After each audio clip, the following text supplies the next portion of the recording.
Coming up on the Tall Mike Wine Podcast. Before I was Tall Mike Wine, I was Mike Stone, the disc jockey. Was there a girl involved? Not initially. It was just a bunch of dudes looking to get some wine country. You're a teenager a lot of times. Why did you go there? Well, there was this girl. I have this written down here, and I know it might be a sensitive subject. The Raiders. I'm a wine enthusiast. And there's a magazine named after me. There is. And now, Tall Mike Wine Podcast. We have silenced our cell phones and poured some wine. And we'll pour more as we go along. But just like that, the podcast begins. Welcome to episode 2 of the Tall Mike Wine Podcast. My name is Mike Stone. I am a tall guy. Wine is a passion. And my job, I work at a winery in Sonoma. We record the podcast here at Nicholson Ranch Winery. Today we're in the beautiful Bombay room overlooking the expansive Chardonnay vineyard. And it's a rainy day here in Sonoma. Small winery, wine is killer. Look it up, Nicholson Ranch. We're going to talk about the wine we're sipping right now in just a few moments. Welcome to episode 2. I want to give a shout out to you if you listened to episode 1, because you've come back. That's a good thing. This whole podcast thing is new to me. I'll explain. Prior to wine becoming so all-consuming for me personally, before I was Tall Mike Wine, I was Mike Stone, the disc jockey. I made my living behind a microphone playing the hits of the day all over my native state of Washington in such glamorous locales as Spokane, Yakima, Tacoma, Aberdeen, Hoquiam, and don't forget Longview and Kelso. None of these were what they would call in the business major markets. But, they were places, and there were people tuned in. Now, this is where the podcast thing differs greatly. In radio, it's just the people who can hear your signal, the signal coming from that giant antenna up on a hill somewhere, to all the radios within earshot. And there are people listening because there are ratings. Radio ratings. They come out a few times a year, and it tells you, sort of. It's an averaging thing. I'm not going to get way into it because I'm not great with math, so I can't really explain it. Now, flash forward to a couple of weeks ago when I uploaded the first installment of the podcast. Not long after that, the data started coming in. You see, radio ratings are fairly nebulous since they're taken from surveys of radio listeners and then extrapolated into ratings. It's pretty inexact. The info that I got from my podcast platform told me immediately when someone had downloaded, listened to my podcast, and where they were. Believe it or not, what you're doing on the internet is being tracked by someone. It may be the FBI, or it's probably just Pottery Barn. But what you see here, click on, is known, which is kind of creepy. But at the same time, if you host a podcast, it's kind of cool. The first episode of the podcast was downloaded by people on 2 continents, in 5 countries, most of whom I can't really figure out, although I have a feeling I know the people in Holland. Of course, Washington State and the Bay Area are the red zones. But who is this person in Paris who tuned in? Canada, Mexico. I'm overwhelmed. 15 states. Some a long, long way from us here in Sonoma. It's pretty awesome. I'm enjoying this a lot. Let's get our guest in here before I talk too much longer. My guest this time is a guy I've known for over 10 years. He's a wine lover who lives in Oakland, California. He's also an attorney. That's still your day job, right? Not so much anymore. No? No. Okay, we'll have to talk about that. We can. Wow, this is major information. Yeah. My guest is Russell Robinson here on the Mike Stone Tall Mike Wine Podcast. I'm so glad you're here. Really. Mike, it's great to be here. Thanks for inviting me. It's been a while since we've caught up. Oh, my God. Had some wine together. So I'm really happy to be here. The pleasure I'll share with you, but the honor is all mine. Okay. Wow. Let's talk about the one wine I know a thing. It's a thing with you, and that is the Argentinian Malbec. I know you travel regularly to Argentina. How did that come about? Well, it was about 2005. I had a client who wanted to educate me, I guess, for lack of a better way of putting it, about Argentina. Was looking for someone to someone to potentially go into business with, and there are rules about that. Attorneys can't go into business with clients. But I did get interested. He showed me enough information. And so I talked to Aquan, my wife, who you've met. Mm-hmm. And the lovely Aquan Dia. Did I say that right? Yes. Okay, good. Yeah. We went to Argentina and fell in love with the place. You didn't go there seeking out the Malbec. No. You weren't a Malbec drinker who said, I need to go to my native Malbec's homeland. No. In my rudimentary knowledge of wine, Malbec was one of the 5 Bordeaux grape varietals. Right, and it is. That's what I knew about it. Malbec explodes in Argentina. You show up. Are you fluent in the Espanol? No, and their dialect is a little bit different. It's Okay. more of an old style of written Spanish. It's written on paper like Spanish, but it sounds like Italian. Oh. So what might be pollo in Mexico Uh-huh. is pollo. In Argentina, and Uruguay, across the Plata, it's pocho because of the Portuguese influence, I think, historically. So there's the dialect there is a little bit different. But you didn't really speak the language anyway. Now, Quan does. Okay. I'm still learning. So you had a translator. Yeah. That's good. Yeah. I always tell people, mi español is muy malo. And my kids now all speak Spanish. Oh, well, that's good. Wow. I can talk to you as if you're a dishwasher in a restaurant. That's my basic Spanish. If I need something from you, like if I need to talk to the dishwasher and get vasos para la vino, then he knows, he needs wine glasses. That's right. And it's a good thing to know if you work in restaurants, if you're managing them, to cozy up to the dishwasher because he's very important. And he's got one of the worst jobs in the restaurant business, but it's a great entry-level job. You got the job washing dishes. A couple of weeks, you could be a prep cook. You could be a line cook. You could end up as a sous chef or a chef, or somebody like me, the front of the house manager, could come along. So you've got personality and poach you. Pretty soon you're a server or a bartender. Right. It's all about moving up. It is. It is. Getting your entry and figuring out if that's what's working for you in terms of the industry and moving up. Yeah. I used to have great times talking to the guys in the kitchen, using all the Spanish I could muster together, just throwing these word salads at them, just like, I don't know about the grammar. I don't know which word comes here, but I know enough words to string what I think is a sentence together. And this is kind of funny. They would usually look at me like I was very sincerely telling them a joke. Like they'd look at me like waiting for the punchline, a big smile. So I asked one of the guys one time, like, when I come back here and speak Spanish, people they smile, not like they're laughing at me, but they're happy that I'm talking to them. What do I sound like to you? Like, well, when you speak Spanish, the way you talk to us sounds like one of the Mexican comedians we see on television. They have this very broad humor. A lot of it's like pie in the face kind of stuff, really like gag humor. And apparently my style of speaking Spanish is like that. I took it as a compliment. They think he's a comedian. He came back to entertain us.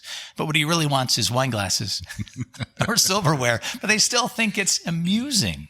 And I thought that was really cool to know that about myself because I really, like I said, mi español es muy malo. You're funny, man. Yeah. It's like, he comes back here to entertain us. And then they give you whatever you want. You treat those people like gold. Malbec. Right. Let's talk about Malbec, and then let's talk about the steak and the chimichurri. Okay.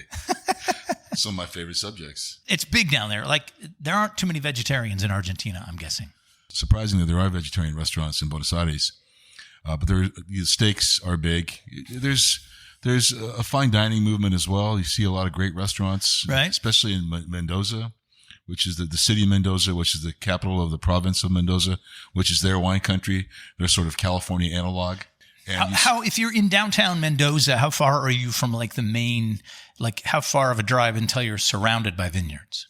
Not far at all. Is it similar to San Francisco to Sonoma, Napa? I think it's closer. Okay. I think if you're in downtown Mendoza, you fly into the airport, 20 minutes, you're in wine country. Oh, nice. It's about, about 40 minutes to the area they call Tupungato. Okay. In Valle de Uco, which is some great Malbecs and then some Bordeaux blends, Bordeaux style blends, I think, are coming out of there as well. I think Rothschild has a project there. There's just been kind of a land rush down there. The Australians have gone down there. The French have gone down there. Right. A lot of California producers have gone down there. Right. Paul Hobbs is huge down there. He's a big California guy who has a pretty well-known winery in Argentina now.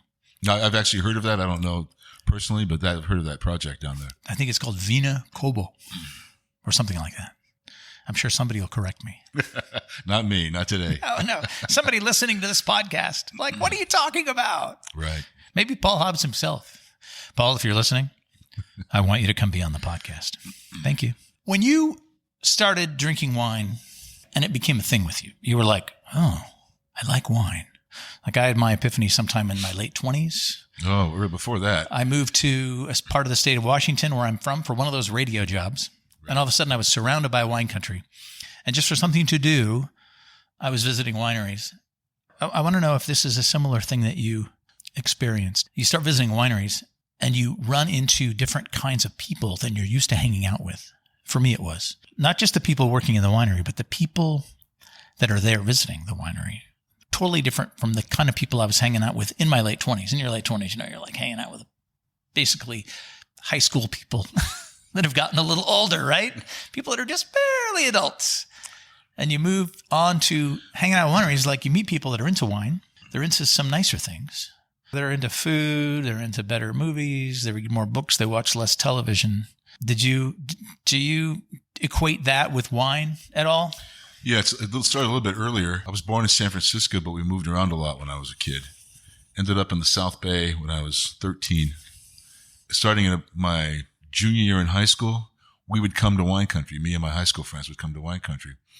I mean, this was going back a long time. Sure. We were of a sort of derelict, I suppose you'd say. Well, I mean, wine country back then.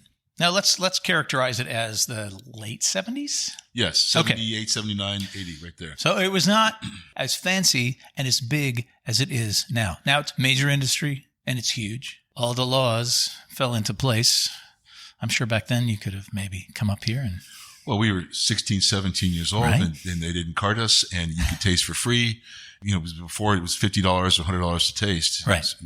So we would come up here and experience that. Wow. You start, you know, like you said, you'd meet people who were more advanced in terms of their wine evolution. They were right. older than us. Yeah, that's the way it works. Yeah, and we started learning about wine. That's so interesting that you were kids in the South Bay. Were you in San Jose? Were you... The Los Altos Mountain View. Okay. Yeah. You could have just bought a 6-pack of beer and found a place in the woods to drink it. Which is what we typically did. Or at somebody's house when the parents were out of town. Right. So what gave you the idea to come to wine country? That's a long ways to go just to have some party time.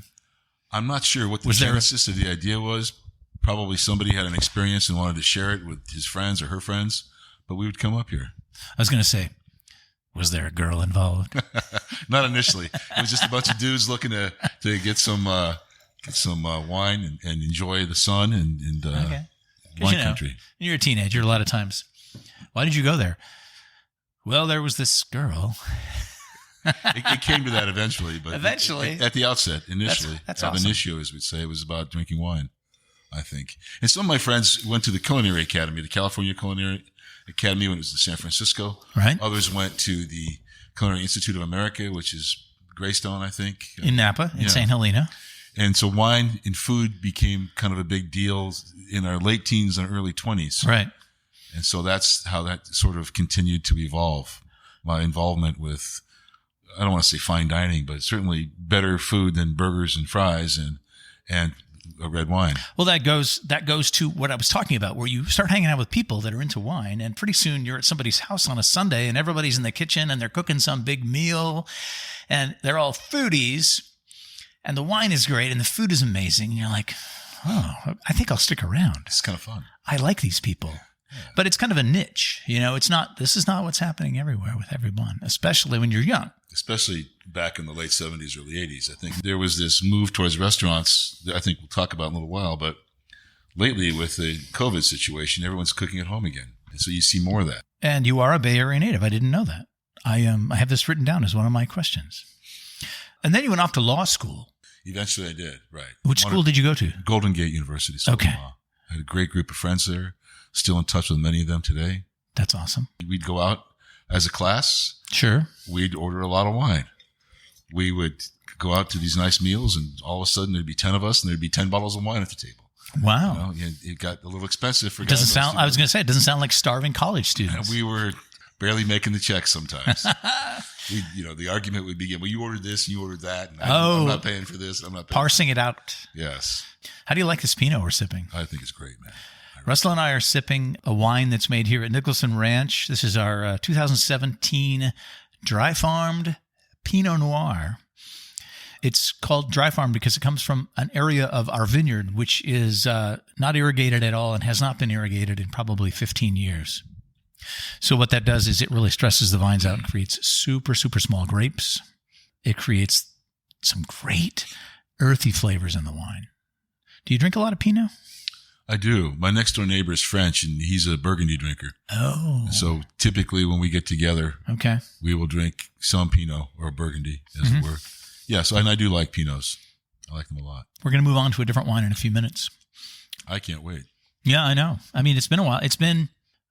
Before COVID, we hadn't, and Russell and I, we have been out for numerous nice dinners since we've known each other because we have this thing where we both love sitting in nice restaurants, drinking nice wines, having great, far-flung conversations. And we drink a lot of wine, we eat a lot of food, and you're just like at the end of the meal, you're just stuffed and you feel sated because you've had food and drink and conversation and camaraderie and laughter. And then the end of the meal comes and Russell always makes room for a thing called Fernet Branca, which is an Italian Amaro, which means it's a bitter. Some people say, you have that before the meal. It gets your mouth watering. It gets you ready for the food, and then you bring the wine on. And then, of course, there's a whole lot of people that say, no, we drink it as a digestif because it's full of herbs. It's an herbal. You know a lot more about it than I do. Well, it's an herbal what? Well, I think initially, Fernet Branca specifically was developed as an herbal remedy to people who had upset stomachs. Okay. Typically people who ate too much. So a digestif. Correct. My knowledge comes specifically from European friends I have. Okay. Specifically Germans who've educated me a great deal about digestives and Maros, things like that. And one of the big digestives from Germany is the other one, the one the kids love so much. Jägermeister. Right. So when I first was turned on to Fernet, which in San Francisco, it's a thing. Now it is in bars, and you can't find it in stores now. The shelves are always cleaned out now. It's a thing in San Francisco restaurants for various reasons, and part of that is the company. This is a story that I heard. It could be wrong, could be false, but I'm going to tell it anyway.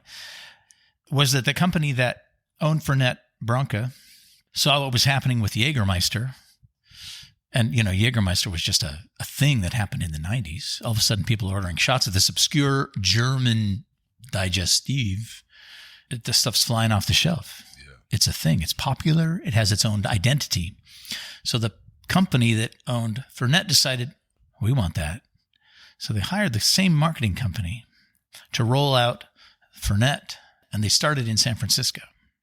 So they were giving away bottles to bartenders and basically saying, this is like Jägermeister, only it's better. I like to say it's like Jägermeister for adults because it's not as sweet. Not near as sweet. Fernet is very herbaceous. It's almost like licking a tree and taking a shot of some strong alcohol. So they started this ad campaign in San Francisco. And then the brand moved on to some other company. These big beverage corporations, they own all the brands that we see in your liquor store. I have this vision of guys in a smoke-filled room playing poker, and they throw them into the pot. Oh, I'm out of chips. Oh, here, take Fernet. I'll put it in the pot. Oh, I won Fernet. Now I have Fernet. That is a great metaphor for how these companies are constantly changing hands. These name brands are going from one person to another. Yeah, I mean, even popular brands. Like, one day I'm buying it from this guy, the distributor, and then the next day I need it again, and I call him. He says, no, the other guy sells it now. So apparently the Fernet portfolio was moved to the company, and they pulled the plug on this whole plan.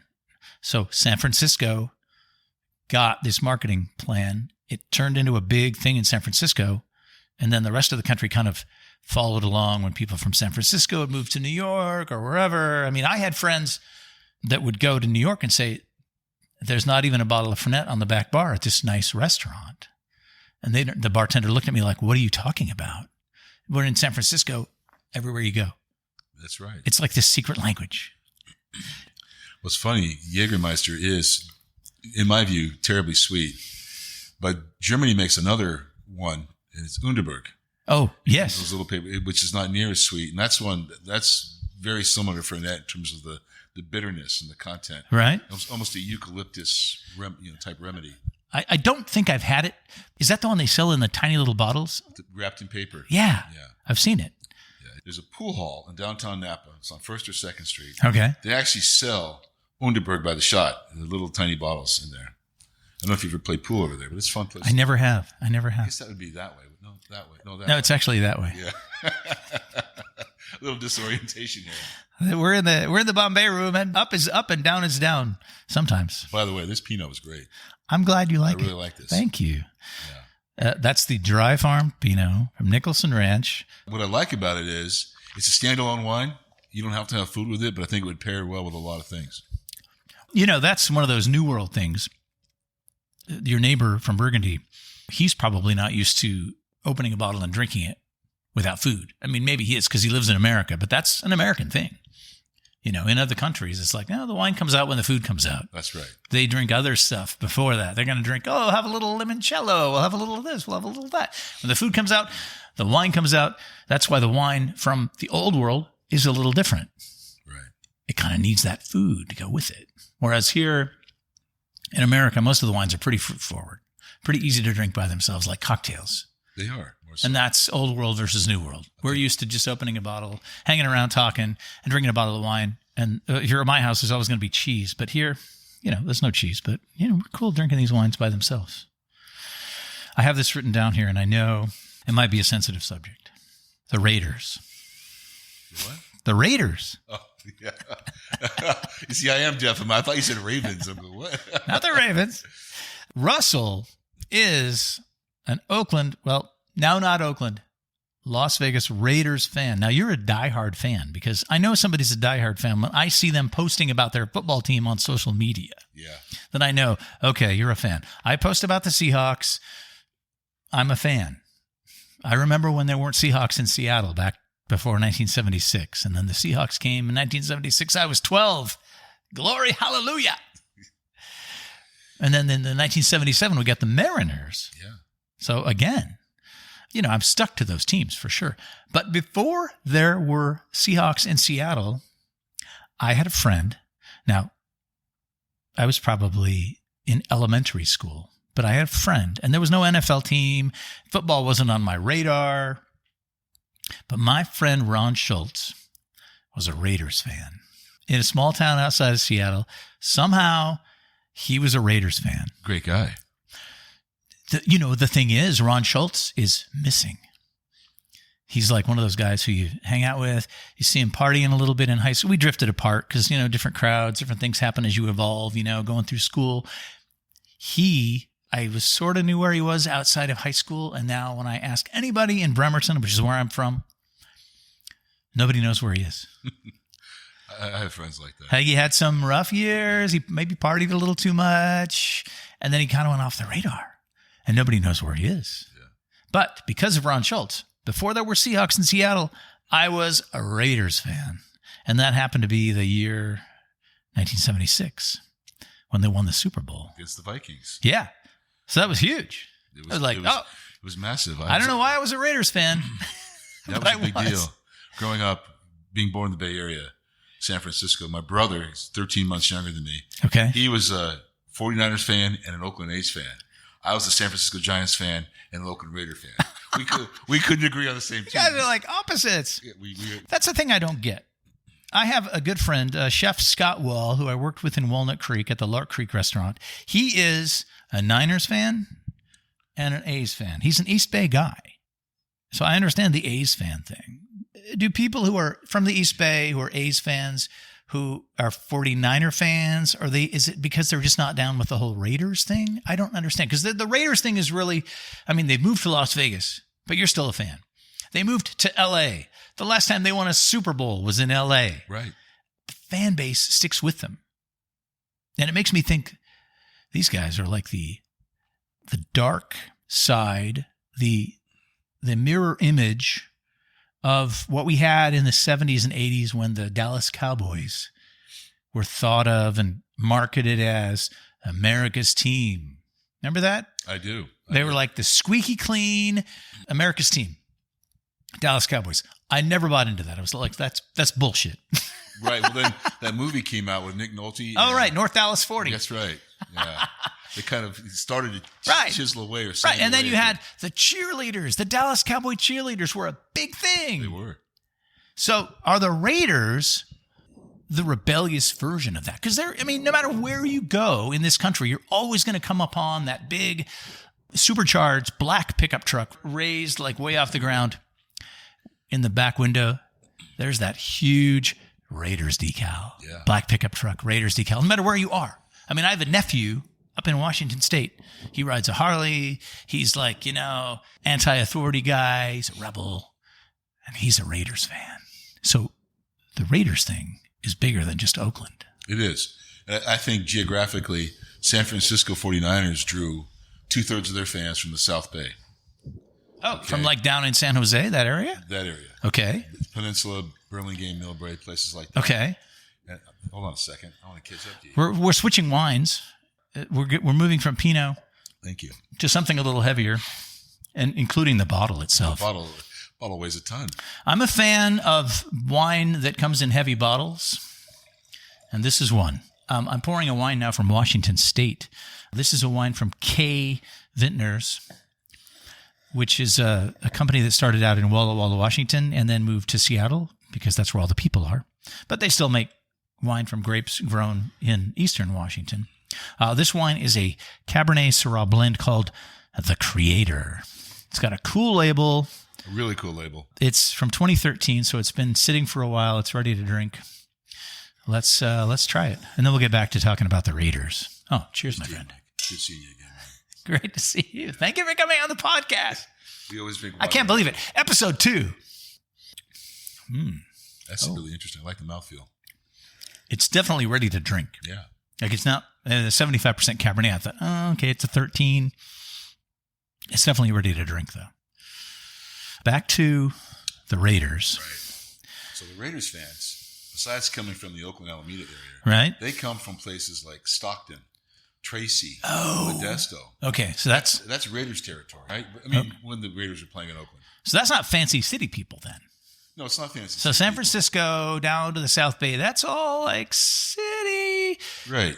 When Randy Cross was playing offensive line for the Niners, he made reference to that, right? He talked about the white wine sipping 49er fans because they would boo Really? the wrong things. Did he really say that? Yes, he did. That's awesome. Yeah, they would boo the wrong things and cheer the wrong things. And as a kid growing up, I hated the Niners colors. I thought they were the ugliest colors in Major League Sports, right? I've never loved that color scheme. Yeah. This color scheme. I just think it seems a little like it almost kind of looks dusty to me. Yeah. Like it doesn't pop.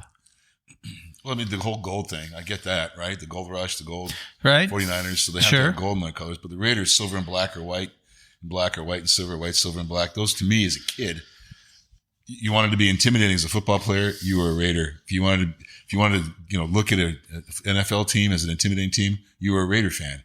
And I moved around the country when we were kids. I spent 5 years in Nebraska. I was the only Raider fan. All my friends were Chiefs fans or Viking fans. So it was one of those. It was a desolate 5 years for me. The only Raider fan in Nebraska. What town did you live in? We lived right outside of Omaha, a place called Millard. It's been incorporated into Omaha now. How old were you? I moved back to California just before I turned 13. So from 8 years old to 12 and a half. So about 5 years, 4.5 years, 5 years. Let's go back to wine. Okay. If that's okay. That's perfectly okay. Fine with me, man. We had sports there for a second. I might need to add some sports music during the sports portion of I the. want to make one reference to the Seahawks. Please do. Before the Seahawks moved to the NFC West, yes, they were in the AFC West. When they were in the AFC West, we're going back to football again. Yeah.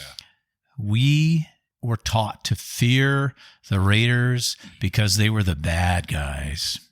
They were dirty. And it was all like Raiders, Broncos, Chiefs. That was it. And then all of a sudden we're in the Chargers too. All of a sudden, and the Chargers. And all of a sudden we're in the NFC. And I'm like, I don't care about the Niners. They messed with me, man. They did. But growing up, once the Seahawks came, it was like Raiders, bad people. And then what happened to me, I found myself in the Bay Area living in Oakland. And then the Mariners came to town first week of the baseball season. I'm like, oh, I live in Oakland. I can go see the Mariners. So I hop on BART. I take the train down to the stadium. And when you're walking across that land bridge that goes across the railroad tracks and you look at the stadium, what do you see? You see that big banner that says "In Pursuit of Excellence," and it's a Raider banner, and it's a giant thing. And I'm walking into it, and I'm like, oh my God, I'm walking into the stadium where the Raiders play. Like I'm calling people like, if I don't come out, come looking for me. It's pretty cool because the mid-70s were kind of a golden era of Oakland sports, right? The Raiders win a Super Bowl in 76. Okay. The A's go to 3 World Series and win them. Oh, yeah. 72, 73, 74. Right. And the Catfish hunter. Yeah. Yeah, and the Warriors won the NBA championship, what was it, 73 or 74? That was an incredible time to be an Oakland sports fan, right? But I will say one thing about the Seahawks. Yes. Before they were realigned out of the AFC West into the NFC West, they were the only team in the NFL with a winning record against the Raiders. That's when the Raiders were still great, and the Seahawks were still an up-and-coming team. The Seahawks were the only team in the NFL with a winning record in history against the Raiders. Now, I did not know that. I just remember way back in the day when I'm hanging out with Ron Schultz, and Kenny Stabler was our hero. Kenny the Snake Stabler.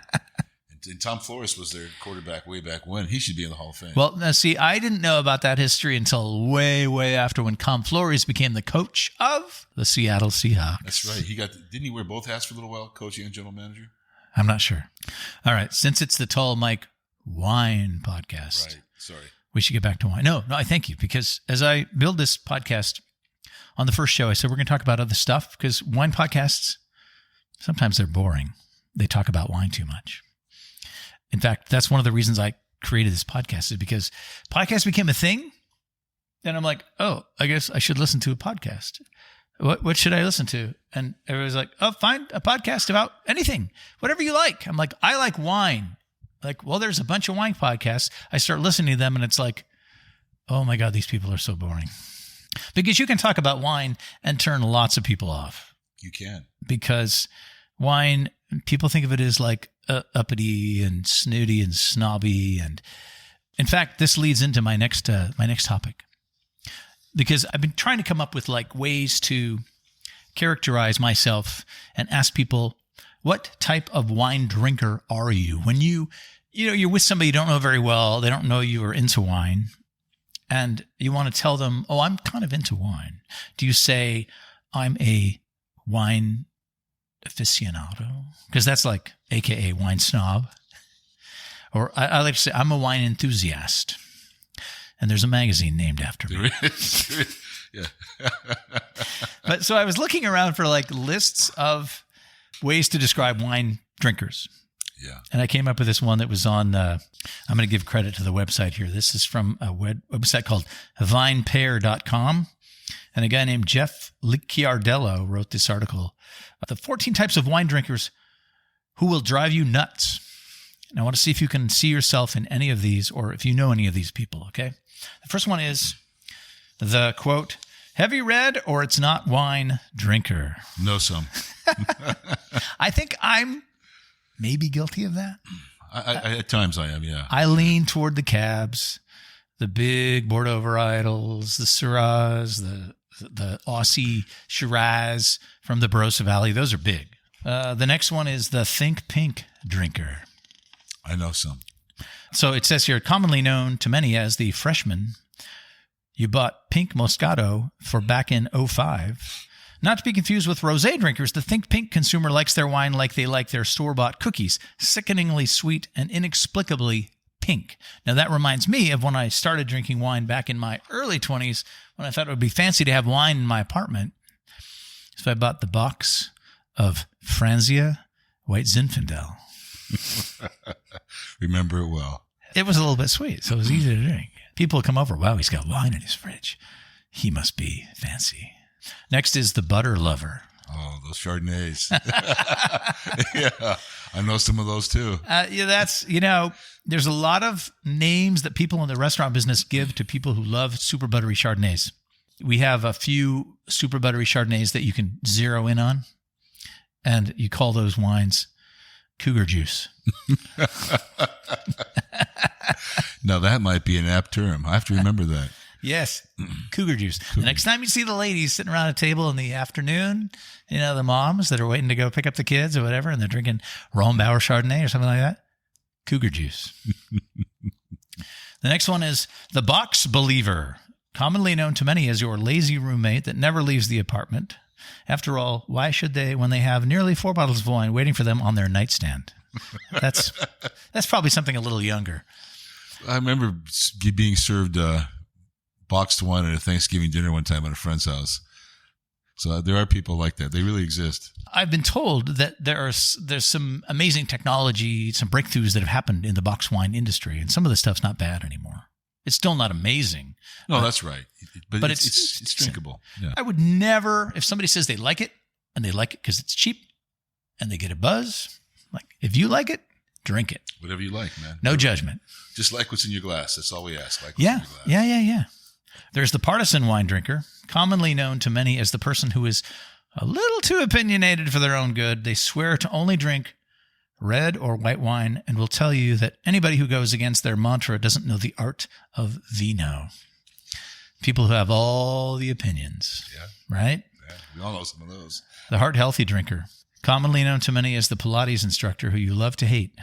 This wine drinker tells people they should only drink a glass of Merlot for the health benefits. Sure, that's all fine and dandy, but does that effect really count when they drink 2 bottles at a time?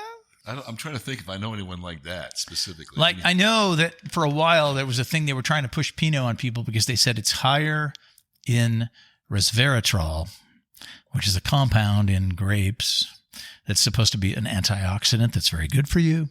Okay, but it's mixed with alcohol. You don't want to have too much of it. How about the soccer parent, commonly known to many as the loud parent on the sideline who needs to take a step back? The soccer parent is really open to drinking at any sporting event and will definitely stash a Malbec in a travel mug. The thing you'll notice about the soccer parent is that the more they drink, the louder they get about little Johnny missing the shot at the soccer game. Well, I'll tell you something. As a Little League baseball coach, there are 2 mothers I can think of who by the end of the 4th inning, they've already finished a bottle and a half of wine. Their insulated coffee mugs are empty and they're trying to refill it. And they're definitely getting a little bit louder. But all the more to them. Sure. They're coming out. They're supporting the team and their kids. Right. And they're doing something on a Saturday afternoon that should be perfectly legal and fine with everybody. It's all about supporting the team. Exactly. This is called parenting. It is parenting. Which leads us into the wine purist, commonly known to many as the slightly older, heavily snobby person with a wine cellar bigger than most apartments. The wine purist doesn't care if your favorite red blend is super complex at a great price. If it's not Bordeaux or a perfectly aged cab, it's not worth their time. That's another just like wine. See, most of these are like, okay, these are wine snobs. You don't need to have a special designation. But there are different types of wine snobs. Right. There are different flavors. We're breaking it down. This one's kind of funny. The drama queen, commonly known to many as a real housewife. The drama queen doesn't care what wine is uncorked as long as there's a lot of it. And that it's served in the largest wine glass you've ever seen. Bonus points if it can be thrown at their enemies. That last part's a little too dramatic. You watch some of those Bravo TV shows, don't you? I never. The GQ drinker, commonly known to many as the cool guy from your office that looks like he stepped off the Tom Ford runway. The GQ drinker is all about the wine having a classic label that complements their outfit as well as a price tag to flaunt to the commoners. Appearance is everything to the GQ drinker. It doesn't actually matter if the wine is great.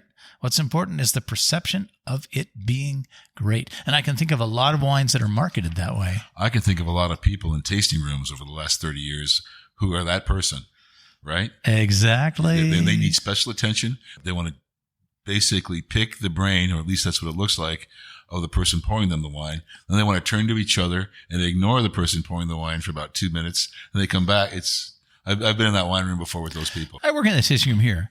This person comes in and they ask you a question. And you start answering the question. And then they start telling you what they know without listening to what you're saying to them. They just want an audience. Yeah. And their friends are probably tired of listening to them. So now they've got this poor guy behind the tasting bar who basically has to sit and listen to them because it's customer service. Captive audience. Yeah. Those are pretty good. I know, they're pretty good. It's amazing those. what you can find if you noodle around on the internet. Do you have any questions for me? Yeah. Please do. We've known each other for, God, like you said, over 10 years. We haven't been out to dinner and drink wine together. I think the last time I saw you was on your birthday. Maybe 6 years ago, 5 years ago? Maybe. I mean, the whole COVID thing happened, but before that, I was moving around and, Yeah. I was working in restaurants. It's hard to go out to dinner with your friends when you manage restaurants because you work a lot of nights. No, I know that. I remember coming to see you Right. in at least one restaurant several times. And I brought a group of friends in there from Europe. We came in. And Sausalito. Yeah. At the Trident. They took over Jimmy took over the Your friend sang American Pie that's his song. with the band. He did. But so you've kind of moved away from the restaurant business and you have an appreciation for wine and food and sort of the nicer things in life. Right. In connection with your time in the wine industry, which has really been intensive over the last, say, 5 or 10 years, right? Mm-hmm. Moving away from restaurants specifically more to being the wine list guy, being the wine steward, being the guy who's going to be bringing in wines to taste and things like that. What is your favorite wine? And I don't mean like a Mondavi 2002 or a BV 2005, but if you're going to open one bottle of wine, what are you going to drink? Oh, well, if you look at my Instagram feed, and I invite you to do that, it's Tall Mike Wine. By the way, Kwan says, tell Mike to keep posting on Instagram. She loves your Instagram posts. I have fun with Instagram because it's just pictures. Yeah. Well, if you look at my Instagram feed, you'll know the answer to this. I cut my teeth on wines from Washington State, and in Washington State, in the summertime, east of the Cascade Mountains where they grow the grapes, it gets hot. Yeah. So they grow the big reds that can handle all that heat. Here in Sonoma, where we are right now, it gets cold at night, and it's not as hot in the daytime. So even though we're only a few miles from Napa, Pinot and Chardonnay do better here because it's a more moderate climate. So the hot weather, Napa Valley, it's Cabernet, it's Syrah. Washington State, kind of the same thing, Cabs, Syrahs, Merlot. And since I had my first epiphany about wine in Washington State, I still go back to those wineries. Those are still some of my very favorite wines. That's my answer. We're friends on Facebook, and I see you opening bottles of wine. I don't want to say nightly, but you do post a lot about the wines you're drinking, what's in my glass kind of stuff. Right. And so if I'm going to differentiate between two things. Summer day, 80 degrees outside, 2 o'clock in the afternoon. What are you going to drink? I have this thing where I used to call this one type of wine my lawnmower wine. Back in the day when I had a house with a lawn. Now, of course, I live in a condo. I don't have a lawnmower, and it's so great. Low But on a hot day when you have to go mow the lawn, find a bottle of reasonably priced Sauvignon Blanc from New Zealand. Right. Put it in the freezer. Get nice and cold. Right before you go out to mow the lawn, and by the time you come back, you're all sweaty. That's your reward right there. You pour it into the glass, you can feel the little ice crystals forming, and that would be my go-to on a super hot day. Okay. But, when it comes to white wine, I'm all over the road. I mean, I love a good Viognier. But yeah, I mean, on a hot afternoon in the summertime, I'm definitely going to go for white wine. Because you and I, when we get together, we typically drink big reds. We drink big reds. If it's not big red, it's not wine drinkers, aren't we? Right. By the way, I really like this wine. Oh, thank you. It's got it feels great in the mouth. I think you hit it right on the head. It's ready to drink now. Yeah, it's definitely, I was thinking, this might need a little more time because it's mostly cab. Again, this is the creator from K Vintners, Washington State. The guy named Charles Smith makes this wine, and he's kind of a rock star up there in Washington. Getting back to Fernet for a second. Okay. I like Fernet for a lot of reasons, but in Argentina, when you go out to dinner in Buenos Aires, you sit at the meal, you pay the check, and then they bring out a bottle of grappa and a bottle of limoncello on the house at a lot of these restaurants. Wow. And that's customer service right there. That is customer service. And I'm not a grappa drinker. I always have a little bit of the grappa. My kids love the limoncello, but I'll always get a Fernet. And they bring the bottle of Fernet to your table, and they bring a chimney in many of these restaurants. It's not a 1 ounce pour. They say when. If you're not drunk yet, you're about to be. You got it. thank you for sitting here for a while. Oh, man, it's been great. Thanks for being my guest. Thanks for being the host, because this has been a great experience. And I got to say one more time, it's great seeing you again, man. It's been a few years. It's great to see you.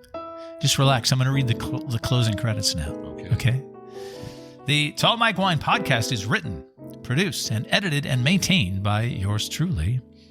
The show is recorded on a program called Audacity. Our theme song is written and performed by Jeremy Marzen. Jeremy, if you're listening, let me know if I'm pronouncing your name right. Thank you. If you have suggestions for guests, if you would like to be a guest, let me know. Any feedback, really. My email address is tallmikewine@gmail.com. You can follow me and tweet at me on Twitter at tallmikewine69. And on Instagram, it's just Tall Mike Wine. Thank you for listening. From the Bombay Room at Nicholson Ranch Winery, I'm Tall Mike Wine. Cheers now.